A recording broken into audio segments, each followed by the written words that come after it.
এইবাৰ পুখুৰীত নাও নহয় সোমাল এখন বিলাসী বাহন। কলিয়াবৰৰ মেৰিভেটিত নিয়ন্ত্ৰণ হেৰুৱাই নিশা AS01 FC 4454 নম্বৰৰ এখন টাটা পাঞ্চ বাহন সোমাই পৰে এটা পুখুৰীত। ৰহস্যজনকভাৱে গাড়ীখনৰ ভিতৰৰ পৰা উদ্ধাৰ হয় এজন সুৰামুক্ত যুৱকৰ লগতে দুগৰাকী যুৱতী। স্থানীয় ৰাইজৰ তৎপৰতাত তিনিওকে উদ্ধাৰ কৰে যদিও ঘটনাটো সংঘটিত হোৱা সমগ্ৰ অঞ্চলটোত পৰিণত হয় চাঞ্চল্যৰ। সুৰামুক্ত যুৱকজন কলিয়াবৰৰ উৰুৱনি গাঁৱৰ হৰ্ষজ্যোতি বৰা বুলি জানিব পৰা গৈছে। ঘটনাস্থলীত জখলাবন্ধা আৰক্ষী উপস্থিত হৈ প্ৰায় ৩ ঘণ্টাৰ মূৰত পুখুৰীৰ পৰা বাহনখন উদ্ধাৰ কৰে। এতিয়া প্ৰশ্ন হয়, কাষত দুগৰাকী যুৱতীলৈ সুৰামুক্ত হৰ্ষজ্যোতি নিশা কলৈ গৈছিল?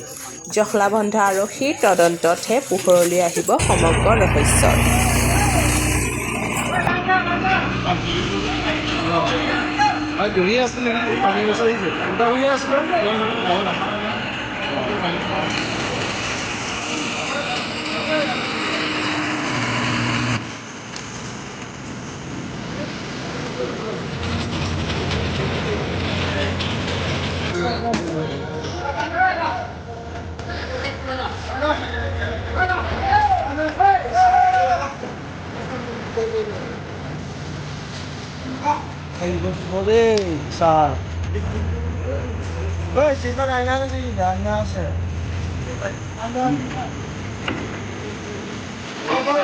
মোবাইল আছে